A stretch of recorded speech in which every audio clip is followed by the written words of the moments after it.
Hello dear student, welcome to AEC Plus digital platform of advanced engineering classes. I hope आप अच्छे होंगे, मस्त होंगे, आप अपनी प्रिपरेशन को कंटिन्यू कर रहे होंगे। आपकी प्रिपरेशन को और बूस्ट करने के लिए AEC Plus लेकर आया है आगाज सीरीज। इसमें हम लोग देखने वाले हैं TCS ऑल ओवर इंडिया जितने भी एग्जाम कंडक्ट करवा चुकी है, हम लोगों ने एनालिसिस कर लिया सब्जेक्ट वाइज और एक जगह क्लब कर दिया जिसका नाम है आगाज। आपको जो टीसीएस फोबिया, जो टीबीएस, जो आपका टीसीएस का मन जो आपका डर में बैठा हुआ है, उसको दूर करने के लिए हम लोग ने पूरे कोशिश कर लिया है। आपका काम है बस कंटिन्यूटी मेंटेन करना है, साथ में आपको प्रैक्टिस करना है। इससे हेल्प क्या होगा, अगर आप 2024 में कोई भी एग्जाम टारगेट कर रहे हैं, चाहे वो एसएससी जेई हो या आपका आरआरबी जेई हो या स्टेट ए जेई हो, आपको इससे बहुत ही हेल्प होने वाला है। आज हम लोग एक नया सब्जेक्ट स्टार्ट करने वाले, पूरे जोश के साथ एक नया सब्जेक्ट स्टार्ट करने वाले हैं। कौन सा? Steel structure. ओके, इससे देखिए आपका एग्जाम में टीसीएस में देख रहे होंगे बहुत सारा अच्छे अच्छे क्वेश्चन आते हैं। ये भी आपका कोडल प्रोविजन है, तो आपको इसके कोड के थ्रू हम लोग पूरे कंसेप्ट को देखने वाले हैं। बस आपका काम है क्या है कि आप जो भी इंपॉर्टेंट, आप जो भी नोट कर रहे हैं, इंपॉर्टेंट पॉइंट को आपको नोट करना है। ओके, जैसे ही आप पूरे, जब सब्जेक्ट खत्म होगा, आप अपना नोट, जो शॉर्ट नोट्स बना रहे हैं, उसको आपको रिवीजन करने में बहुत हेल्प होने वाला है।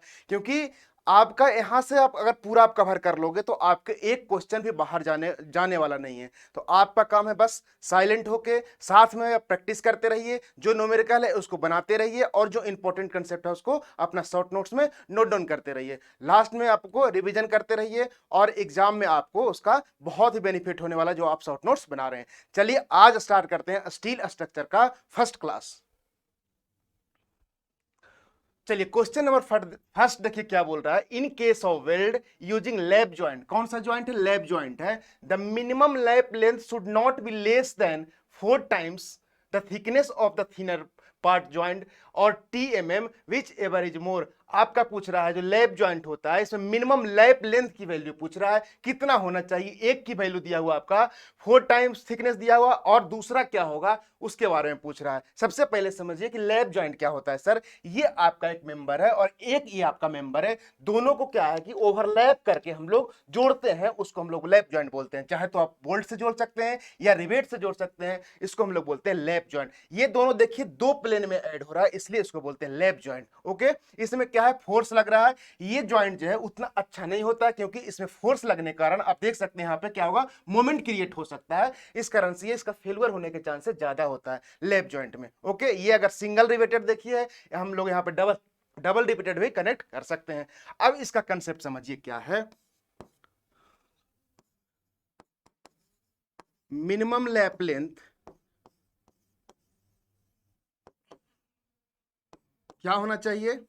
मैक्सिमम ऑफ, ये बड़ा आपको ध्यान रखना, मैक्सिमम ऑफ पहला 4 times of T minimum. T minimum क्या है सर? टी मिनिमम है थिकनेस ऑफ थिनर प्लेट। क्या? Thickness of thinner plate. अगर इसका प्लेट का अगर थिकनेस अगर सेम दिया, यानी कि 12 mm दिया, इसका भी आपको 12 mm दिया, तब तो आप 12 ले लोगे। लेकिन यहां पे आपको 16 दे दिया और यहां पे 12 दे दिया इसका थिकनेस, तो आपको कितना लेना पड़ेगा सर? 12 लेना पड़ेगा, यानी कि थिकनेस थिनर मेंबर को लेना है। ठीक है, दूसरा 40 mm, इतना तो लैप लेंथ आपको प्रोवाइड करना पड़ेगा। दोनों में से जो मैक्सिमम आएगा उसको हम लोग अडॉप्ट कर लेंगे, वो हो जाएगा सर आपका मिनिमम लैप लेंथ। जो ये जो आप प्रोवाइड कर रहे हो ना, ये वाले पर, ये वाले इसकी वैल्यू पूछ रहा है। ठीक है, तो यानी कि एक हम लोग क्या हो गया, 4 times थिकनेस मिनिमम और 40 mm। अब देखिए 4 times तो आपको क्वेश्चन में दिया हुआ है, देखिए 4 times दिया हुआ है, एंड दूसरी की वैल्यू पूछ रहा है, तो आपका क्या हो जाएगा 40 mm, यानी कि 40 कौन सा है आपका? सी आपका करेक्ट आंसर है। ये जो आपका दिया हुआ है किसके अकॉर्डिंग दिया हुआ सर? ये आपका दिया है according to working stress method, WSM के अकॉर्डिंग दिया हुआ है। यहीं पे अगर आपका LSM में पूछे तो क्या होगा, ध्यान दीजिए। Minimum lap length equal to maximum, हमेशा मैक्सिमम वैल्यू लेना है, मतलब इतना तो आपको प्रोवाइड करना ही करना है। तो हम लोग क्या लेंगे? Maximum value. पहला 5 इंटू टी मिनिमम, हम लोग फिर से थिकनेस किसका लेंगे? थिनर मेंबर का। एंड सेकेंड लेंगे 50 mm। देखिए याद करना कितना आसान है, इसमें किस में लेंगे हम लोग? ये LSM में लेंगे। ये आप नहीं पढ़े होंगे, ये हर कोई पढ़ता है, ये आप नहीं पढ़ेंगे, तो आप इसके लिए नेक्स्ट एग्जाम में आप इसके लिए प्रिपेयर रहिए। देखिए इसमें क्या है सर, 4t है ना, तो यहां पे देखिए 40 आ रहा है, 4t 40 आ रहा है, 5t 50 आ रहा है। याद करिए 4t में 40 आ रहा है, 5t में 50 आ रहा है, मतलब 5 से 50, 4 से 40। आपको इसको पूरे डेटा को याद रखना, यानी कि आपका सी आपका करेक्ट आंसर हो गया। ओके चलिए, C is the correct answer. Question number 2 देखिए, as per IAS what is the minimum number of rivet essential at each end. ये बोल रहा आप जो कनेक्शन दे रहे हैं एंड पे, कितना मिनिमम नंबर ऑफ रिवेट होना चाहिए। कोड ने बोला कि सर आप जो है मिनिमम रिवेट कितना देंगे, 2 देंगे। कितना, 2, मतलब आप ज्वाइन कर रहे हैं तो 2 इधर भी देंगे 2 इधर भी देंगे, यानी कि एक साइड में कितना दे रहे हैं सर, 2 दे रहे हैं मिनिमम रिवेट, यानी 2 minimum rivet at each ends. मतलब कि आपको ना कोई भी कनेक्शन कर रहे हैं तो आपको मिनिमम 2 रिवेट्स तो आपको प्रोवाइड करना ही है, किसके, एक एंड पे। ऐसे ही आपको इस साइड भी देना है, यानी कि 2 आपका क्या हो गया, मिनिमम हो गया 2। तो क्या होगा सर, इसका बी आपका करेक्ट आंसर हो गया। आई होप आपको क्लियर हो रहा होगा। कोडल प्रोविजन है, आपको जितना मैक्सिमम इंफॉर्मेशन देने की कोशिश करूंगा, बस आपका काम है, बस जुड़े रहिए। Okay, B is the correct answer. Question number 3 देखिए क्या बोल रहा है, as per IAS 800 the maximum pitch of rivet in compression member the thickness t is lesser of। ये पूछ रहा है, बताइए सर मैक्सिमम पिच की वैल्यू बताइए, किसमें कंप्रेशन मेंबर है तो मैक्सिमम पिच की वैल्यू क्या होता है, इसके बारे में पूछ रहा है। बहुत फेमस क्वेश्चन है, बहुत इंपॉर्टेंट क्वेश्चन है, आप इसको इंपॉर्टेंट मान के रखिए कि अगर आपका स्टील का क्वेश्चन आता है तो आपसे एक क्वेश्चन अगर बनता है बेसिक से, तो आपको यहां से पूछने के चांसेस बहुत ज्यादा है। अब देखिए मिनिमम पिच, सबसे पहले क्या मिनिमम पिच कितना प्रोवाइड करेंगे सर, मिनिमम पिच प्रोवाइड करेंगे 2.5 times of nominal dia. Nominal dia है यानी कि सिर्फ और सिर्फ डी की बात कर रहा है। अगर ग्रॉस डाया बोलता तो डी आप डैश बोल सकते हैं, डी नोट बोल सकते हैं। सबसे पहले क्या बोला, ये जो आपका नॉर्मल डाया यानी कि कोल्ड कंडीशन में जो मैन्युफैक्चरिंग के टाइम में डाया रहता है, उसको हम लोग बोल रहे हैं नॉर्मल नॉमिनल डाया। तो 2.5 टाइम्स ऑफ डी आपको मिनिमम पिच तो देना ही देना है। ओके, फिर कोड ने बोला कि सर मैक्सिमम पिच भी आप देख सकते हैं, दे सकते हैं, लेकिन कितना आपको डिपेंड करता है कंडीशन पे। Any 2 adjacent rivet including tacking, क्या है 2 एडजेसेंट रिवेट है, उसमें अगर टैकिंग रिवेट कर रहे हैं तो ये बोला कि सर 32t और 300 mm में जो कम होगा उसको हम लोग एडॉप्ट कर लेंगे। ध्यान देने वाली बात है, यहां पे क्या है, कम लेना है, ठीक है। तो कितना, 32t और 300 mm में जो कम होगा उसको हम लोगों ने एडॉप्ट कर लेंगे, किसके लिए, टैकिंग के लिए, टैकिंग रिवेट के लिए। फिर बोल रहा है rivet lying in line parallel to the force in the member. अगर आपका क्या टेंशन मेंबर है तो सर हम लोग लेंगे 16t और 200 mm बीच एवरेज लेस। ध्यान देने वाली बात है, 16t लेंगे और आपका 200, दोनों में से जो मिनिमम आएगा उसको हम लोग एडॉप्ट कर लेंगे। यही फिर आपका कंप्रेशन में हो क्या होगा, 12t इंटू 200 mm बीच एवरेज लेस। अब क्या है, टी क्या है सर, टी क्या है, thickness of thinner outer side plate. क्या है, थीनर प्लेट। मैं यहां पे हमेशा बात करूंगा, थिकनेस की बात आ रही है तो थीनर प्लेट का आपका थिकनेस लेना है, और इसमें क्या लेना है, मिनिमम वैल्यू लेना है, यानी कि लेस वैल्यू लेना है। तो अब ध्यान दीजिए, आपसे किसके लिए पूछा है सर, कंप्रेशन मेंबर के लिए। अब देखिए आप इसको याद कैसे कर सकते हैं, 12t और 200, 12 कंप्रेशन में है। आप टेंशन में क्या होता है, टेंशन में ज्यादा फोर्स लगाना पड़ता है तो इसका वैल्यू थोड़ा सा ज्यादा आता है, यानी कि 16t आता है और 200, और इसका 12t और 200, इसको आप याद कर सकते हैं कंप्रेशन टेंशन के अकॉर्डिंग। ओके, आपसे कंप्रेशन के लिए पूछा है तो 12t और 200 mm में जो कम होगा उसको हम लोग अडॉप्ट करेंगे। देखिए कंप्रेशन मेंबर के लिए कितना लेंगे सर, 12t और 200 mm में जो कम होगा वो हम लोग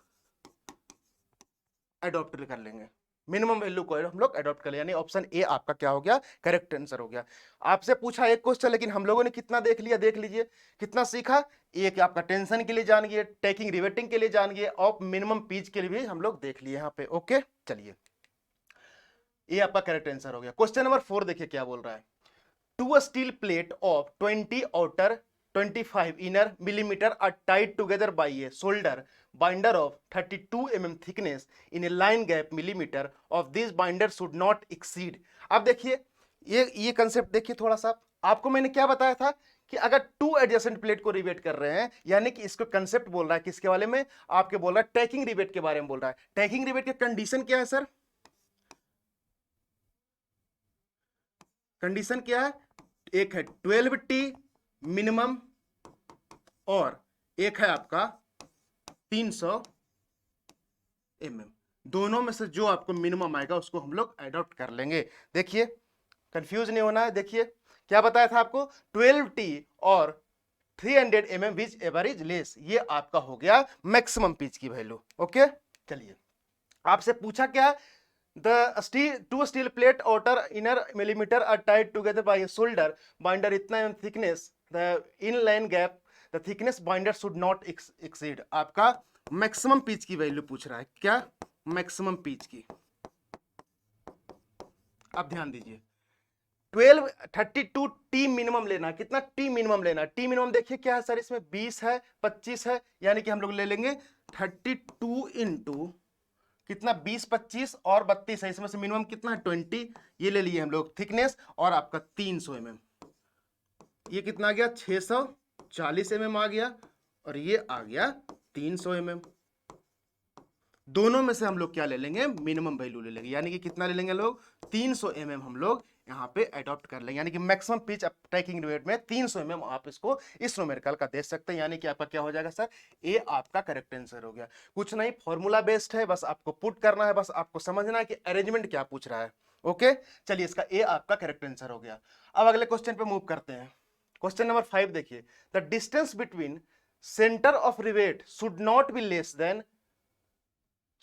less than how much times the nominal diameter of the rivet. ये पूछ रहा है सर कि distance between centre of centre rivet कितना पूछ रहा है, should not be less than how much time of diameter of rivet, इसके बारे में पूछ रहा है। ठीक है, थोड़ा सा इसके बारे में देखिए समझिए, ये आपको डायग्राम आपको विजिबल होगा।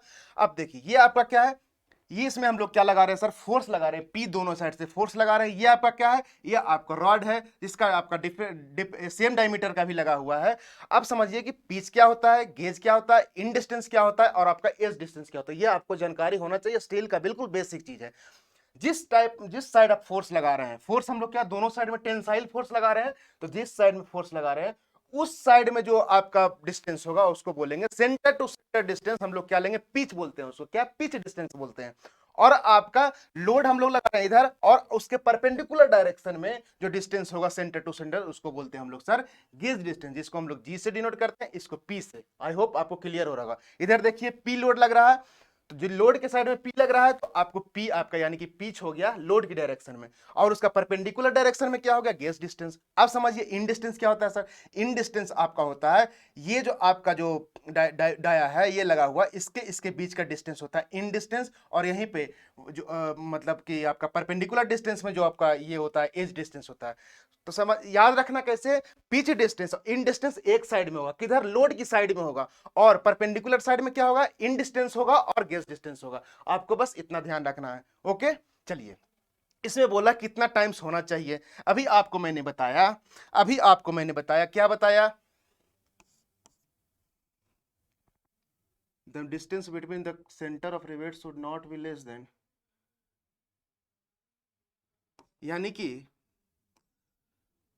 एक सेकेंड, मिनिमम कितना होना चाहिए, मिनिमम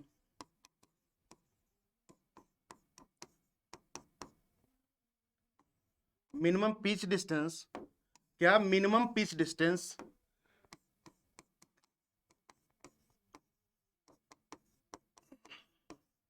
कितना होता है sir, 2.5 times of nominal diameter. ये क्या है, नॉमिनल डायमीटर है।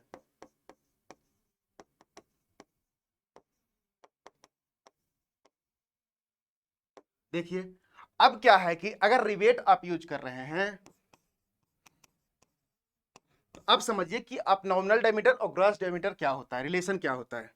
अगर आपका diameter less than equal to 25 है, 25 mm है, कितना 25 mm है, तो हम लोग ग्रॉस डाया जो लेंगे कितना लेंगे, डी डैश बोल दीजिए, कुछ भी आप नोमेनक्लेचर दे सकते हैं, डी नोट बोल दीजिए, डी डैश बोल दीजिए, कुछ भी बोल दीजिए। हम लोग सर क्या लेंगे, हम लोग डी प्लस 1.5 mm।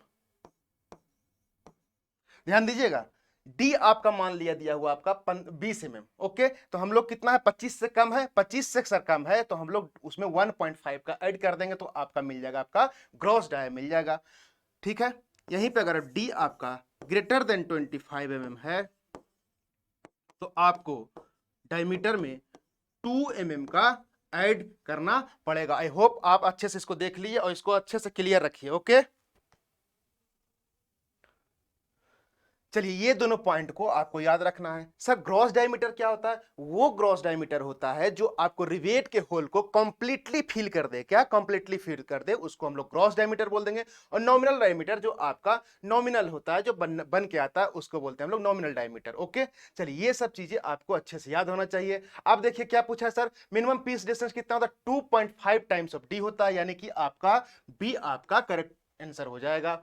ओके, चलिए B is the correct answer. अगर आपसे क्वेश्चन कभी और पूछ दे कि सर ये तो अपने मैक्सिमम बता दिया, अगर आपसे पूछे क्या इंड डिस्टेंस या एज डिस्टेंस, क्या अगर क्वेश्चन ने पूछ दिया, क्या पूछा कि सर इंड डिस्टेंस या एज डिस्टेंस क्या होगा, आपको बताना है सर इंड डिस्टेंस या एज डिस्टेंस मिनिमम जो होता है, क्या जो आपका मिनिमम एज या इन डिस्टेंस क्या होता है? 1.5 टाइम्स ऑफ ग्रॉस डायमीटर। देखिए यहां पे मिनिमम पिच कितना दे रहे थे हम लोग? 2.5 टाइम्स ऑफ नॉमिनल डायमीटर, लेकिन यहां पे इन डिस्टेंस पूछे या एज डिस्टेंस पूछे तो हम लोग लेंगे 1.5 टाइम्स ऑफ ग्रॉस डायमीटर। क्या? Gross diameter. इसको लिख लीजिए।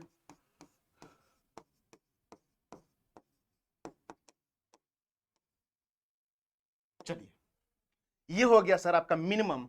अगर आपसे पूछ दे सर आप मिनिमम तो बता दिए लेकिन मैक्सिमम कितना हम लोग प्रोवाइड करेंगे, तो मैक्सिमम कितना प्रोवाइड करेंगे? मैक्सिमम एज या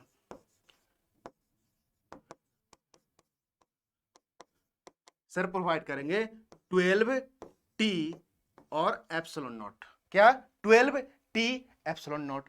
अब इस समझिए क्या है, ये होता है sir 250 into upon F Y. क्या? 250 अपॉन एफ वाई आपका एप्सिलॉन नॉट होता है। ओके, टी क्या होता है सर? टी होता है thickness of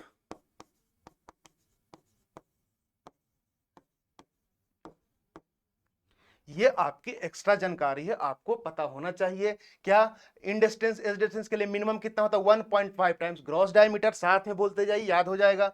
maximum age distance देते हैं 12 into T into epsilon not, जिसके वैल्यू होता है √20 250 अपॉन एफ वाई। टी क्या होता है sir? Thickness of thinner member. Okay, ये सब पूरे डेटा आपको याद होना चाहिए। ओके, चलिए इसका आपका क्या हो गया? बी आपका करेक्ट आंसर है। क्वेश्चन नंबर 6 देखिए, in which connection can number of rivets on the wave of beam and number of rivet on the flange of column can be calculated from the strength rivet। ये पूछ रहा है कि number of आपका क्या है rivet, कहां पे? वेब पे और आपका फ्लेंज पे कनेक्टेड है। तो आप बताइए कि स्ट्रेंथ के व्यू में कौन सा मेंबर आप इसको देंगे। ओके, चलिए ये आपको फिगर दिख रहा होगा। क्या?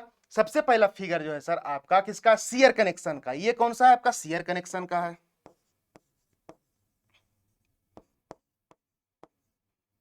ये कौन सा है सर? ये आपका है मोमेंट कनेक्शन है।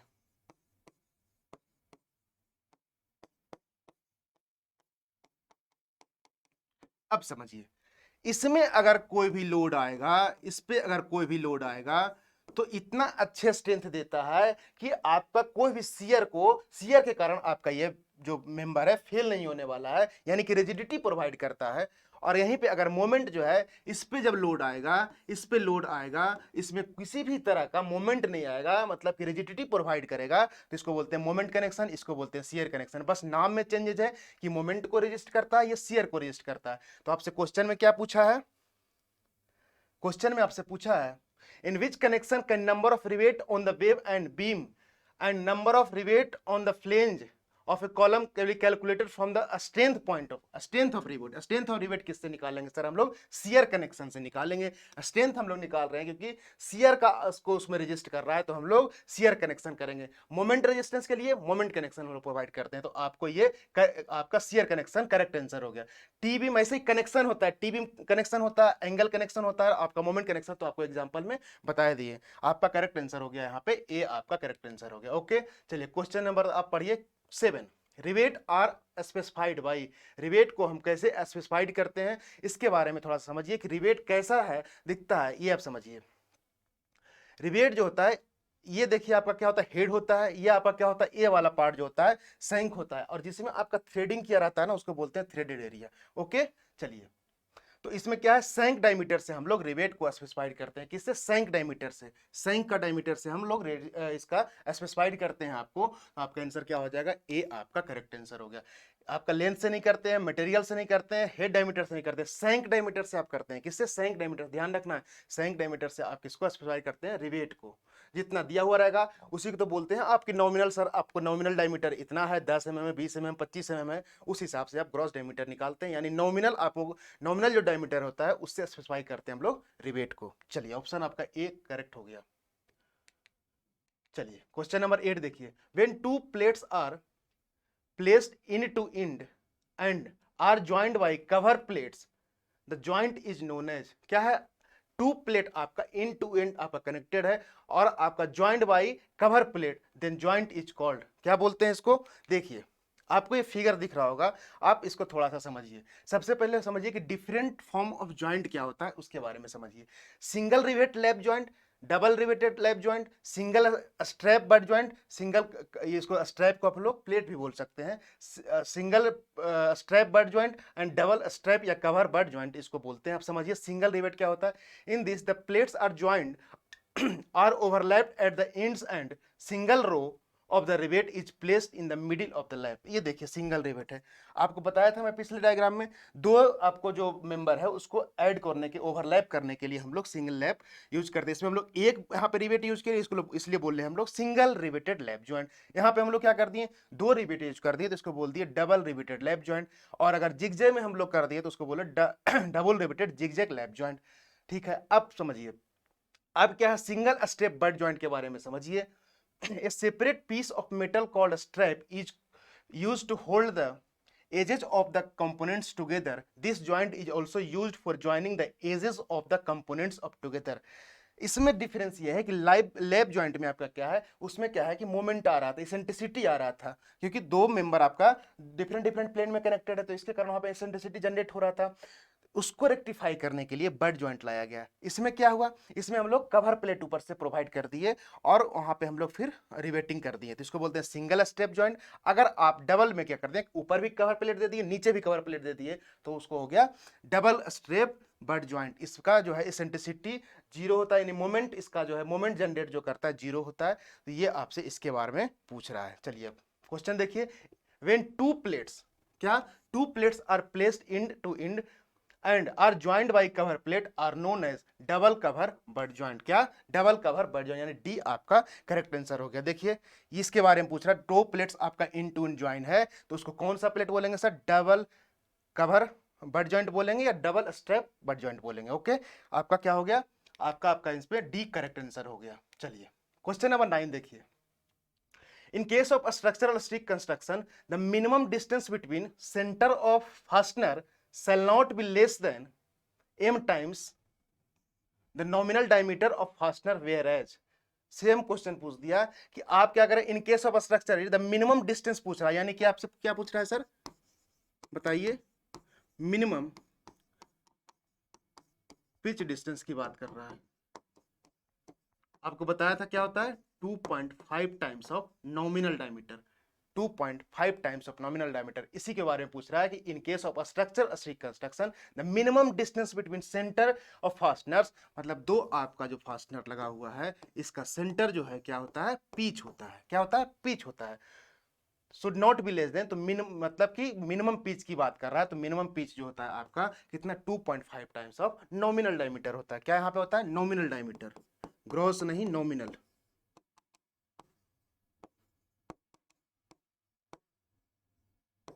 ध्यान रखना है, कहाँ ग्रॉस लेना है बता चुका हूं, कहाँ नॉमिनल लेना है ये भी आपको बता चुके हैं, यानी कि आपका क्या होगा, डी आपका करेक्ट आंसर हो गया। ओके, चलिए आज का लास्ट क्वेश्चन है, in which type of joint plates to be fastened are placed one over another and riveted by one or more rows is known as, क्या बोल रहा है, एक आपका मेंबर ये है, दूसरा मेंबर आपका ये है, ध्यान दीजिएगा, ये क्या बोल रहा है sir, in which type of joint plates are fastened are placed one over another, क्या वन ओवर अनदर यानी कि ओवरलैप की बात कर रहा है, क्या वन ओवर अनदर बोल रहा है, यानी ओवरलैप की बात कर रहा है, over the other and repeated by one or more रोज, यानी कि आप चाहे तो आप एक रिवेट इसमें बोल दे दीजिए या फिर आप ज्यादा भी दे सकते हैं, तो इसको क्या बोलते हैं, बस सिंपल सी, माने कि ये आपको क्या है लैंग्वेज के फॉर्म में दे दिया। अगर आप विजुअलाइज कर पाते हैं कि ओवरलैप किस में होता है सर, लैप जॉइंट में होता है ओवरलैप, यानी कि डिफरेंट प्लेन में मैच करता है, वहीं बेड जॉइंट में सेम प्लेन में मैच करता है, बस ये डिफरेंस है। ओके,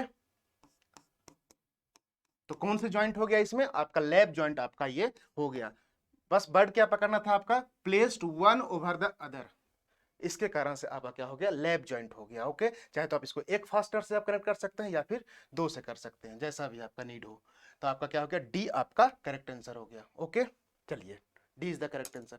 आपका काम है रिवीजन करके आना, जो इंपॉर्टेंट कंसेप्ट है उसको आपका काम है कि नोट डाउन कर रहे हैं उसको बार बार पढ़ना, और आप नेक्स्ट क्लास में जब भी आइए तो एक बार शॉर्ट नोट्स को गो थ्रू कर लीजिए और फार्मूला वगैरह रिवाइज कर लीजिए कि आपको क्वेश्चन सोल्व करने में अच्छा लगे। ओके, चलिए